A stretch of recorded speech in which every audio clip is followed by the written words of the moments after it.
My name is Elena Ward. I'm 32 years old. Last week I sold my beach house, the same beach house I spent 6 years saving for remodeling with my own hands and building a life inside that finally felt like mine. My father doesn't know I've sold it yet. He thinks it still belongs to me, well, not to me exactly. He thinks it belongs to my sister, or at least that it should. This place would be perfect for Claire and the boys, he said, standing in the living room, gazing out at the ocean like he already owned it. I didn't argue. I didn't scream. I just smiled, poured him a cup of coffee, and dialed a number I'd memorized months ago. The call lasted 48 seconds. The sale papers were already filed. The house was no longer mine, and more importantly, no longer his to control.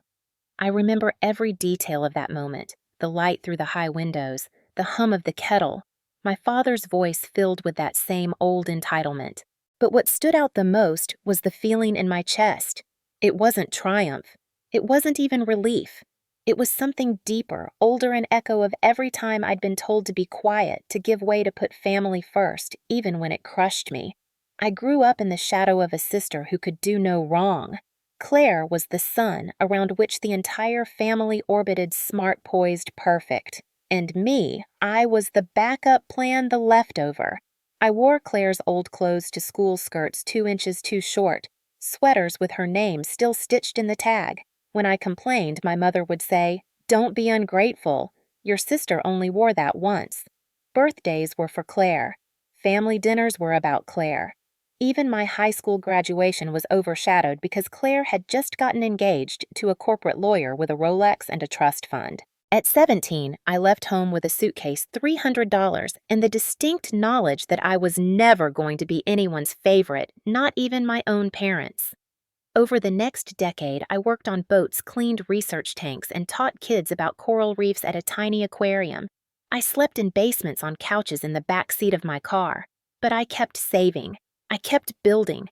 And at 29, I bought a weather-beaten cottage near the water in Maine, a fixer-upper that nobody else wanted. It was the first thing in my life that was mine. No one helped me. No co-signers, no gifts, no inheritance. Just my name on the deed, my blood in the wood beams. And now, just 3 years later, my father walks in unannounced and decides this house. My house is best used as a playpen for Claire's twins. Think of the family, he said, as if that argument still had weight. But I had already thought of the family. I thought of them every time I paid off a credit card they didn't know I had. Every time I bit my tongue at Thanksgiving. Every time I got a wedding invitation addressed to Elena plus guest, knowing I'd sit alone next to an empty chair. So yes, I thought of the family. And then I sold the house. Not to spite them, but to save myself. Because here's what no one tells you when you're growing up in a family like mine. Loyalty without respect is slavery. I'm not angry. I'm awake. And this time I'm not giving anything back. The first time I realized I didn't matter was when I was 9 years old. Claire had just won some statewide spelling bee and my parents threw a party for her in our backyard. Balloons, banners, neighbors' cupcakes. I had just gotten a certificate from school for perfect attendance. I showed it to my father. He barely glanced at it. "That's expected, not exceptional," he said, before walking past me to help Claire hang her medals. That moment wasn't isolated. It was the blueprint. In our house, Claire was the benchmark, and I was the burden. She got piano lessons. I got to carry her sheet music. She got a new bike. I got the one she'd outgrown with pink tassels I was too embarrassed to ride. When I was 12, I came home crying after a group of girls teased me for wearing Claire's old sweater, the one with the bleach stain on the sleeve. My mother's response, "If you didn't slouch so much, it would fit better." Every protest was met with the same line. Be grateful you have anything at all. Gratitude in their eyes was obedience without complaint. By the time I was 14, my role was Clearblend in Don't Speak Up and Don't Ever Try to Outshine Claire. I remember one night Christmas Eve, my sister got a gold necklace from my father, a delicate little chain with a pearl. I got a journal, second-hand. The inscription on the inside cover had someone else's name crossed out. When I looked up confused, my father shrugged. "You like to write, don't you?" The journal ended up buried in the bottom of a box. The necklace got worn to every family photo for the next 2 years. As I got older, the stakes changed, but the message didn't. Claire went to college out of state. My parents bought her a car. When I got accepted to a marine biology program on the coast, they told me they couldn't afford to support 2 kids at once. Take a gap year, they said. Help out around the house.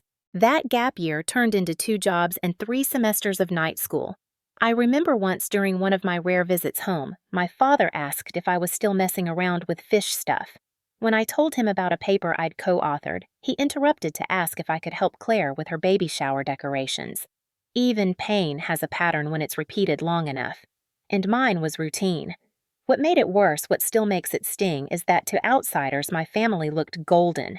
My father was a respected businessman. My mother volunteered at church. Claire was the success story. And me, I was the ghost that occasionally showed up at weddings and holidays, smiled politely, and left early.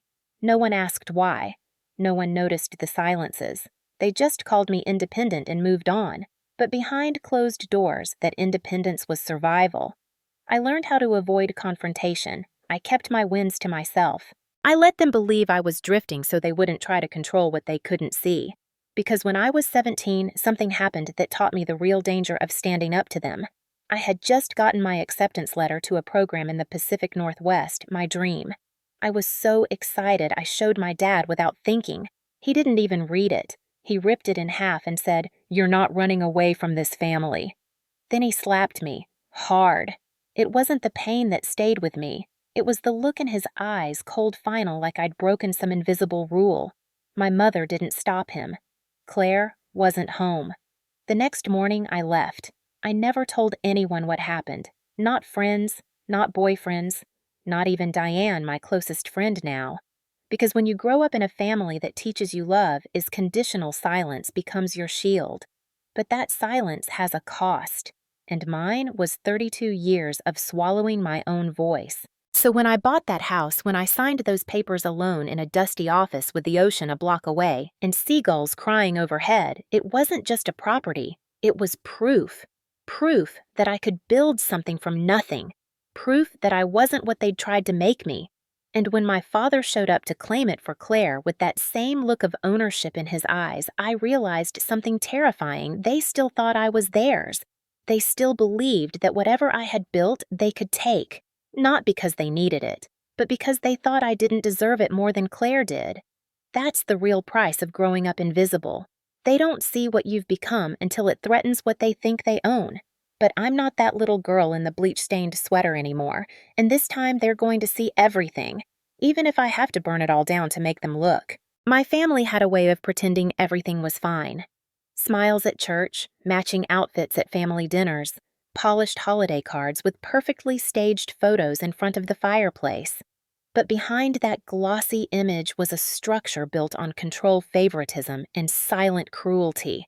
My father, Gerald Ward, was a man who believed in hierarchy, his at the top and everyone else measured by how well they followed.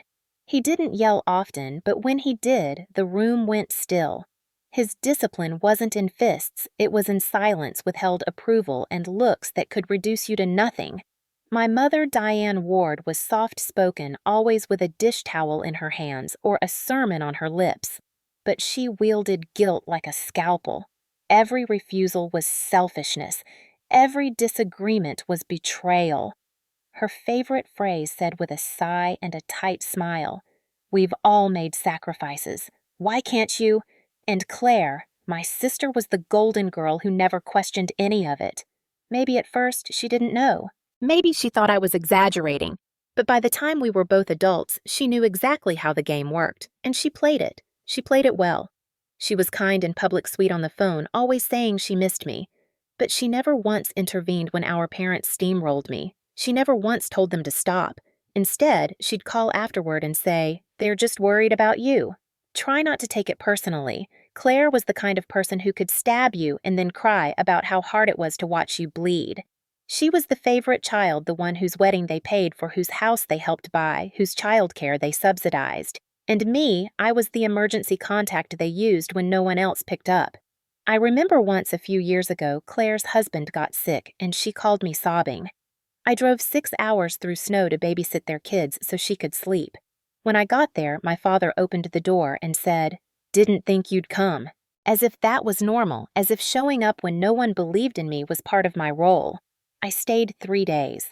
Claire thanked me once through a text, a thumbs up emoji. That was it. Every interaction with them was like stepping back into a script written long ago. I was the unreliable one, the selfish one, the dramatic one, no matter what I did. Even success didn't change the story. When I bought my house, I invited them just once for a visit. My mother walked through it like she was touring a rental property. My father pointed out the crooked gate. Claire asked if I had room for bunk beds in case the boys want to visit. That was when I realized they didn't see it as mine. They saw it as temporarily misplaced, something that would eventually revert to its rightful owner, Claire. That belief was so deeply embedded in them, they didn't even realize how arrogant it sounded. To them, I was just holding the keys, a placeholder until Claire needed it more. And now, apparently, she did. Her husband had lost his job. They were downsizing. The kids needed space, and my father had decided my house would be perfect for them. No one asked. They just assumed, because that's what they'd always done. This wasn't just about property. This was about a lifetime of being treated like I didn't matter, of being told to shrink, to accommodate, to disappear. But something had changed. I wasn't 19 anymore. I wasn't standing in that kitchen waiting for someone to see me. I had built something, and this time I wasn't giving it up. Not for them. Not for anyone. The calls started 2 days after my father's visit. First, it was my mother. She opened with her usual soft concern. "Elena, honey, your father told me about the house. Claire's really struggling, you know. They've had such a hard year." I didn't respond right away. She filled the silence. "You're not even using the guest rooms. Think of the kids. They'd be so happy near the ocean. It's a beautiful place." Her tone was gentle, like she was offering advice, not pushing a demand. But I knew that voice. It was the same one she used when she wanted me to volunteer at church potlucks, the same one that talked me into giving Claire $500 back in college because family helps each other. I said, "I'm not looking to rent the house." She paused, then said, "No one's asking you to rent it, dear. Claire's family. This isn't a transaction. It's support." That word support lodged like glass in my chest. I ended the call politely. 15 minutes later, my sister called. Claire didn't even bother with pleasantries. "Elena, Dad says you're being difficult about the house." "Difficult?" I bit my lip so hard it hurt. She went on. "We just need a place for a few months, until Brian gets back on his feet. You know we'd do the same for you." I laughed, and it wasn't a kind sound. "Would you?" I asked. "Would you give up your home for me?" There was a long pause. Then she said, "This isn't about you." I hung up. That night, I couldn't sleep. My stomach twisted with the familiar guilt, the ache of being seen as selfish just for protecting my boundaries. But I'd learned to sit with discomfort. It was an old roommate. The next morning, the pressure escalated. My cousin Madeline called. We hadn't spoken in months. "Hey, I heard about the beach house." "That's amazing, Elena. You must feel so proud." I did, until I heard what came next. "Claire told me they might move in. That's so generous of you." I froze. "I didn't say they could move in," I said carefully. "Oh," Madeline said. "Well, I'm sure it'll all work out." It didn't stop. Within hours, I had 3 more calls, one from an old neighbor, 2 from family friends, all congratulating me, all under the impression I was giving the house to Claire. The script had already been distributed. The game was being played without me. And then came the legal envelope. It arrived by courier, hand-delivered. I recognized the letterhead. Brian's Law Firm. I opened it with trembling fingers. The letter was written in polished legalese, vague enough to avoid sounding like a threat, but specific enough to make one thing clear. They were exploring familial rights to jointly owned property, citing an understanding within the family that the house was intended for shared use. My name wasn't even bolded, just a line in the margin. I read it 3 times. Then I laughed. Not because it was funny, but because the audacity of it was staggering. I had paid for every inch of that house. No cosigner, no gifts, no inheritance. The only name on the deed was mine. And yet here they were, assembling their army, laying the groundwork to take it. I called Diane, the friend, not my mother. She was a real estate lawyer with a knack for sniffing out family disputes. She listened to everything.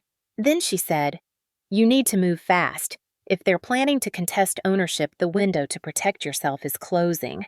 I asked her what my options were. "Sell it," she said. "Privately.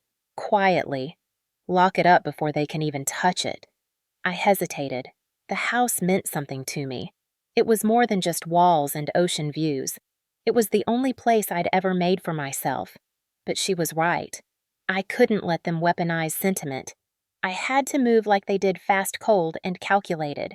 That night, I started gathering documents. I pulled the deed tax records renovation receipts. I opened a folder titled "Just in Case" and dropped everything in. Then I made one more call to a broker Diane trusted. Discreet. No listings, no signs, just a direct sale to a vetted buyer.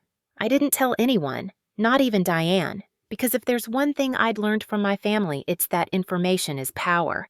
And I wasn't about to hand them any more. I drove back to the family house that weekend, not to talk, not to reconcile, but to confirm what I already suspected. The old place still looked the same from the outside, white siding, slightly chipped hydrangeas blooming in messy clusters by the porch. A wind chime Claire made in middle school still clinking by the window. Inside, the air smelled like lemon cleaner and stale coffee, a scent etched into my childhood. My mother was in the kitchen flipping through mail. She looked up with her practiced surprise. "Elena, you should have called." I didn't answer. I walked straight past her and down the hall toward the office. The door was closed, but I pushed it open without knocking. My father was at the desk reading something. The look on his face when he saw me wasn't anger. It was annoyance, like I'd interrupted a meeting. "Didn't expect you," he said. Clearly, I replied. My eyes scanned the room. The desk was cluttered. Papers, blueprints, a legal pad. And then I saw it rolled architectural plans partially unrolled. I stepped closer. The layout was unmistakable. My beach house. On the top right corner in blue ink was my sister's name. Claire. My throat went dry. "You already made plans," I said. He didn't flinch. "We're looking into options." "You forged my signature," I said, voice low. He leaned back in the chair. "You're being dramatic." I picked up the plans. "This is my house. It was never meant to be permanent," he said. "You always drift. Claire has a family. They need stability. That place shouldn't sit empty." I stared at him. "You mean it shouldn't sit in my name?" He stood towering over me. "This isn't about ownership, Elena. It's about legacy. Claire continues the family line." "You..." He stopped himself, but the words hung in the air. "You're nothing. A dead end." I left without another word. The plans clutched in my hand. Back in my car, I sat for a long time. My fingers trembled, not with fear, but fury. Not because they had crossed a line, but because they believed there was never a line to begin with. That's when it all clicked. The years of silence, the subtle erasure, the way Claire was always framed as the future while I was treated as a liability. They had never seen me as a person, just a placeholder, a backup, and now that I had something of value, they were coming for it. I looked down at the plans again. The names scrawled in ink, the lines of rooms I had rebuilt myself. They thought they could take it with paperwork and persuasion, but I was done playing their game. The next morning, I called Diane. "We're moving forward," I said. "Full speed." "You're sure?" she asked. "They're going to fight back hard." "Let them," I said. "This time I have more than proof. I have nothing left to lose." That afternoon, I signed the preliminary sale documents, in cash, no room for interference. The buyer's identity would remain private until closing. The house was almost out of reach. And so was I. They just didn't know it yet. The final week before closing felt like a chess match I wasn't supposed to be winning. Every move I made was quiet, deliberate. I didn't answer calls. I ignored texts. I kept my head down and my schedule clear. Diane reviewed every document with sharp eyes. The buyer's broker confirmed that funds were already in escrow. Legally, everything was airtight, but emotionally the storm was coming. I could feel it. And it arrived on a Thursday morning wrapped in politeness. Claire showed up at my door. I hadn't seen her in person since the plan discovery. She stood on the porch holding a tray of muffins like we were still in high school and none of this had happened. "Can we talk?" she asked, smiling too wide. I opened the door but didn't invite her in. She stepped past me anyway. In the kitchen, she set down the muffins and looked around. "I forgot how lovely it is here," she said, her voice honeyed. "The light is so perfect in the mornings." I folded my arms. "What do you want?" Her smile didn't fade. "I think we got off on the wrong foot. This whole situation, it's gotten out of hand. Dad was just trying to help. You know how he gets when he thinks someone's in trouble." I said nothing. She walked to the window, touching the curtain edge like she owned it. "Brian's looking for new work. The boys are getting bigger. We just need some space." "So, buy a house," I said. She turned. "We can't. Not right now. But this place, it's not like you're here full time. You're always traveling. You could sublet. Let us stay a year. Maybe 2. "No," I said. Her smile cracked. "Why not?" "Because you've already tried to take it," I said. "You sent legal papers. You lied to people. You forged my name." "That was Brian," she said quickly. "I didn't—" "You didn't stop it," I cut in. "You watched, like always." Silence stretched between us. She looked down. "I'm your sister, and I'm not your storage unit," I replied.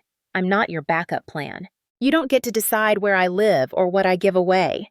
She didn't argue, just stood there, the tray of muffins between us like a failed offering. Then she left. No goodbyes. Just the soft click of the front door. I watched her walk to her car, hands clenched at her sides. That afternoon, Diane called. "We're clear to sign," she said. "Do you want to set the closing for tomorrow?" I looked out at the sea waves curling against the shore like breath. "Yes," I said. "Let's finish it." The deal was sealed the next morning. No public listings, no local chatter, just 2 signatures in a quiet office. And just like that, the house was gone. But the fight wasn't. The day after the house officially changed hands, I got the call I'd been expecting. It was my father. No greeting, no pleasantries. Just, "We're coming this weekend to see the place. Make sure it's ready." I let the silence hang so long he had to fill it. "Claire says you've been difficult. Don't make this harder than it has to be." "You're too late," I said. "The house isn't mine anymore." He laughed, short, disbelieving. "Don't be ridiculous. That's not how this works." "It's exactly how it works," I said. "It was mine. Now it isn't, and you don't have a say in any of it." He started to argue, but I ended the call. Then I turned off my phone. I knew what was coming, the panic, the anger, the threats disguised as advice, and I was ready. That evening, I met Diane in town. We sat in a back booth of a cafe, laptops open, folders spread between us. "They're going to retaliate," she said, "publicly if they have to." "Good," I said. "Let them." We prepared everything. Deed records, bank transfers, email logs, all time-stamped. We drafted a public statement, simple and factual, just in case. The next morning they showed up. Not at the beach house, it was already locked and empty, but at my apartment in town. I didn't answer the door. I watched them from the window instead. My father pacing Claire, fuming Brian on the phone. It was a small moment, but it tasted like victory.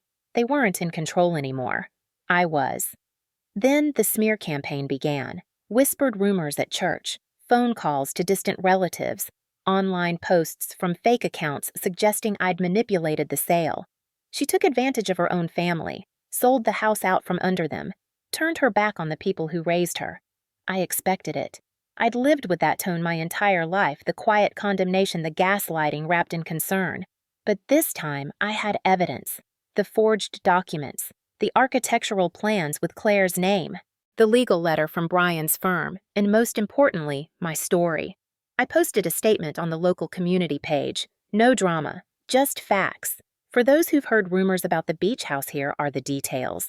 Attached were scanned receipts, renovation costs, and a copy of the deed showing sole ownership. I ended the post with one line: "No one can steal what you build alone." The comments exploded.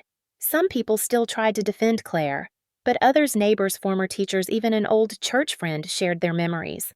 I remember Elena fixing that place up by herself. She worked 3 jobs to buy that house. Her family never appreciated her. It wasn't just vindication, it was revelation. They hadn't just lost control, they'd lost their mask. And I was no longer the silent daughter in the background.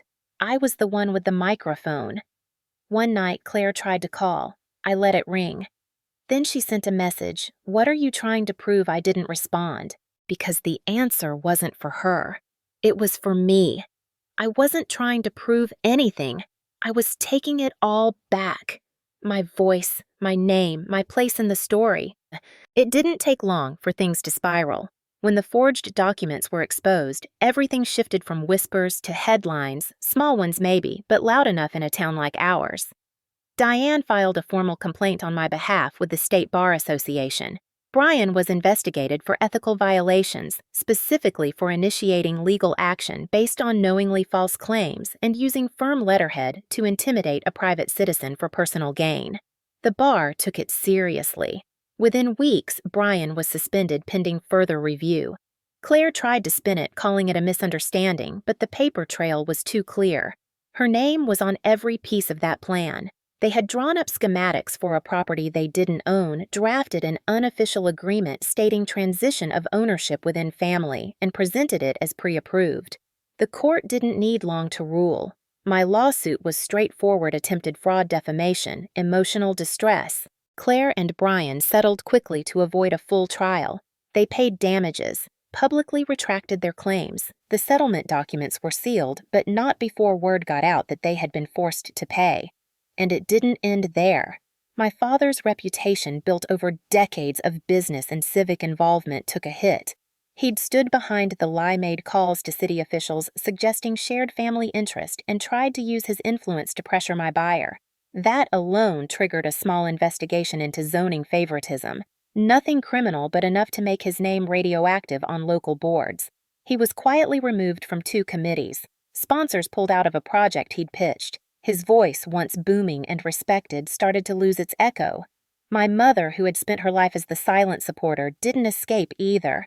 She tried to play neutral in public, but text messages submitted as evidence showed her coaching Claire through the campaign against me.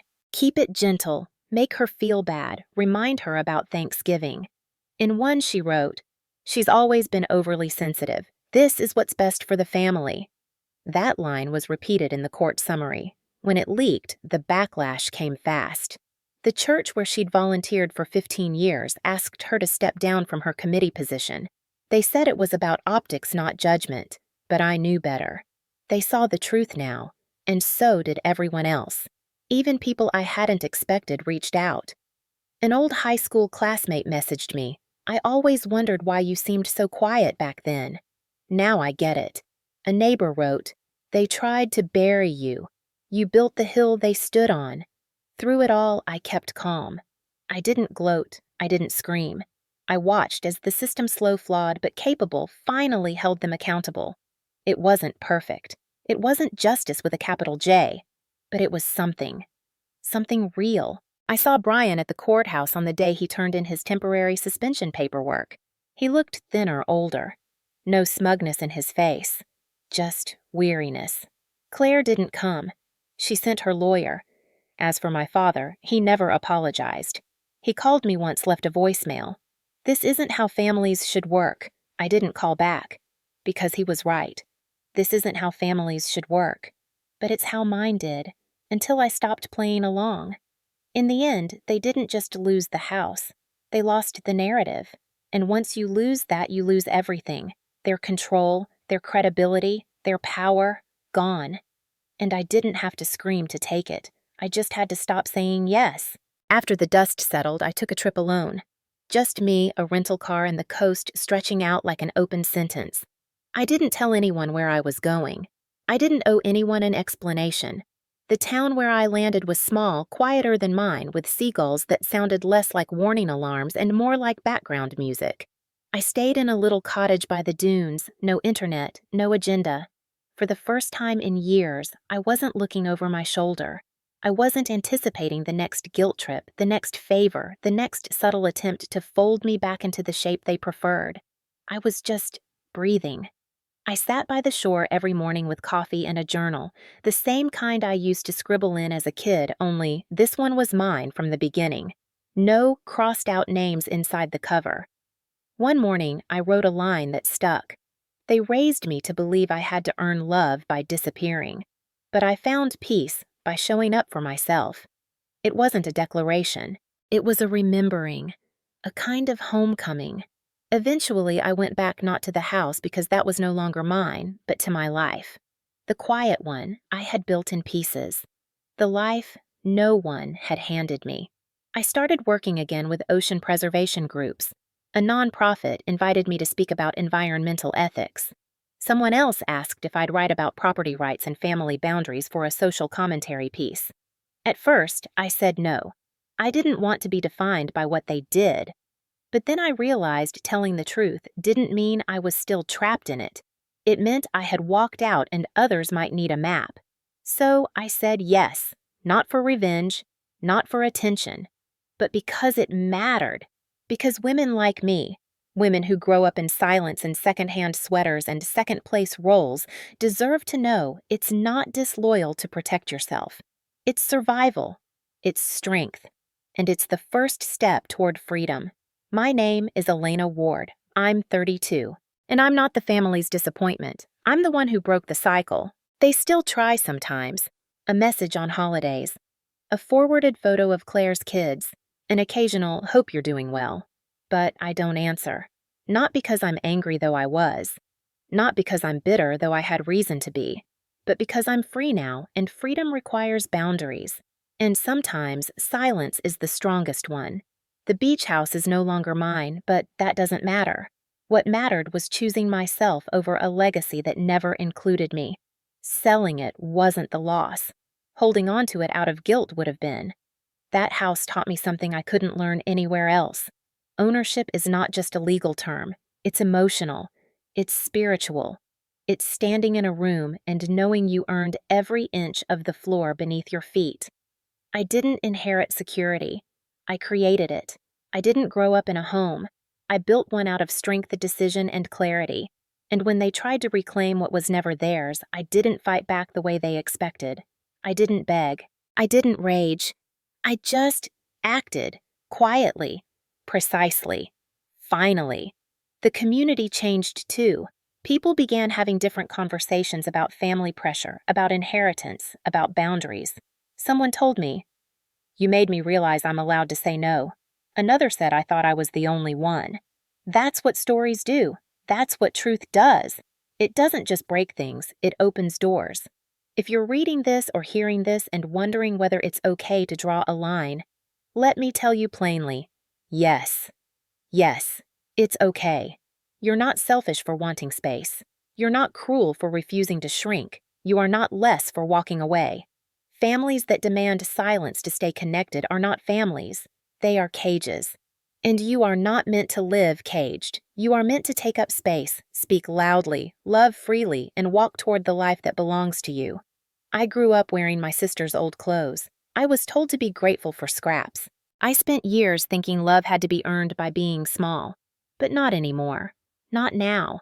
I don't need their approval. I don't need their stories. I've written my own, and in this one, I am not the footnote. I am the author. The cycle ends here. With me.